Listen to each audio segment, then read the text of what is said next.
வேண்டுகின்ற பொழுது சோழ சேர மன்னர்களோடு உக்கரகுராமா குமார பாண்டியனும் இந்திரனுடைய சபையை சென்று சேருகிறார்கள். அப்படி இந்திரனுடைய சபையை சென்று தேவேந்திரன் இருக்கக்கூடிய சபையை சென்று சேருகின்ற பொழுது ஆசனம் கொடுக்கிறான் இந்திரன். அவங்க 2 பேர் உட்கார்ந்துக்கிறாங்க. யாரு? சோழரும் சேரரும். இந்த உக்கரகுமார பாண்டியர் உட்கார்றதில்ல.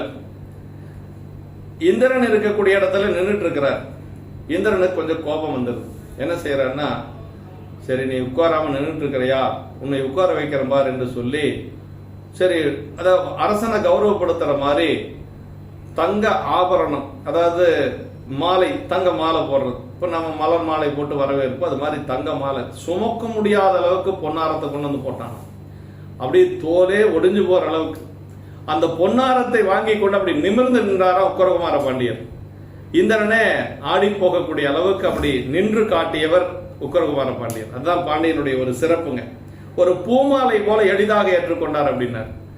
ஆமா, அவன் நினைச்சா இவ்வளவு பெரிய தங்க மாலையை போட்டா, ஆரத்தை போட்டா தாங்க முடியாம விழுந்துருவான் பாண்டியன் அப்படின்னு சொல்லி போடுகின்ற பொழுது ஒரு பூமாலை போட்டது போல அப்படி நிமிர்ந்து நின்றார் என்று சொல்லி நமக்கு புராணத்தில் சொல்லப்படுகிறது. திருவிளையாடல் புராணத்தில் உக்கரகுமார பாண்டியர் செய்த அந்த அரிய செயல் போலவே அவர் பின்னாடி வந்த பாண்டிய மன்னர்களும் அப்படி வீரமிக்கவர்களாக இருந்தார்கள். அதுல ஒரு வீரமிக்க பாண்டியர் தான் நம்முடைய நிண்டசை நெடுமாறனார் என்று சொல்லி போற்றுகின்றார். இப்படி எல்லாம் பாண்டிய மன்னர்கள் அந்த காலத்துல இருந்திருக்கிறார். இதெல்லாம் திருவிளையாடல் புராணத்தில் இருக்கக்கூடிய என்று சொல்லி போற்றுகின்றார். அப்படிப்பட்ட பாண்டியனார் விளங்குகின்றாராக என்று சொல்லி அடுத்த திருப்பாட்டில் தான் நெல்வேலி போரை பற்றி சொல்லுகிறார்.